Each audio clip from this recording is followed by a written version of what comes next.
Tyre pressure নিয়ে আমাদের ভিতরে কিন্তু অনেকগুলো মিথ আছে। বাইকের যে রিকমেন্ডেড টায়ার প্রেশার, আমরা অনেক সময় এটা জানিই না যে রিকমেন্ডেড টায়ার প্রেশার কত, এটা জানারও চেষ্টা করি না। আমরা নিজেদের মতো করে সামনে এবং পিছনের টায়ার প্রেশার নিজেরাই সেট করে আমরা ওইভাবে হাওয়া দিই। ম্যাক্সিমাম ক্ষেত্রে দেখা যায় ম্যাক্সিমাম বাইকে এ ধরনের পিছনের টায়ারে হাওয়া দেওয়া আছে হচ্ছে 40 বা তার উপরে, মিনিমাম তো 35-এর উপরে তো অবশ্যই, তবে 40-এর উপরে পাওয়া যায় অ্যাভেলেবেল।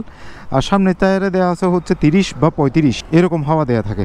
কিন্তু কখনোই আমরা জানার চেষ্টা করি না হচ্ছে বাইকের রিকমেন্ডেড টায়ার প্রেশার কত। রিকমেন্ডেড টায়ার প্রেশারটা জানার জন্য এই যে বাইকের এই জায়গায় যে স্টিকারটা আছে, এই যে এখানে স্পেসিফিক লেখা আছে recommended tyre pressure rider and pillion, অর্থাৎ যদি শুধু রাইডার হয়, এককভাবে চালায়, রাইডার অনলি, তাহলে হতে সামনের চাকায় 25 PSI, পিছনের চাকায় 28 PSI। আর যদি পিলিয়ন সহ হয় তাহলে সামনের চাকায় 25 PSI, পিছনের চাকায় 30 PSI।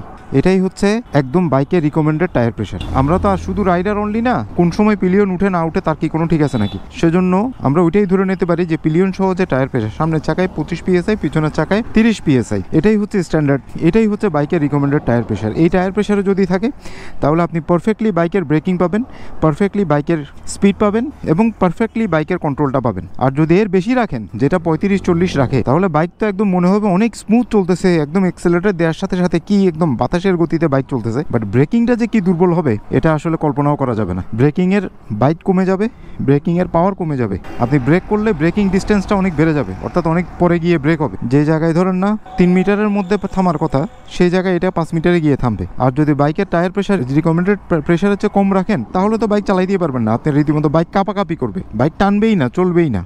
তো সেই জন্য সবসময় রিকমেন্ডেড টায়ার প্রেশারটাই আমাদের মেনটেন করা উচিত। পিছনে 130 সেকশনের টায়ার এবং সামনে 100 সেকশনের টায়ারের ম্যাক্সিমাম বাইকেরই টায়ার প্রেশার হচ্ছে সামনে 25 PSI আর পিছনে 30 PSI। এইটাই অলওয়েজ মেনটেন করা উচিত।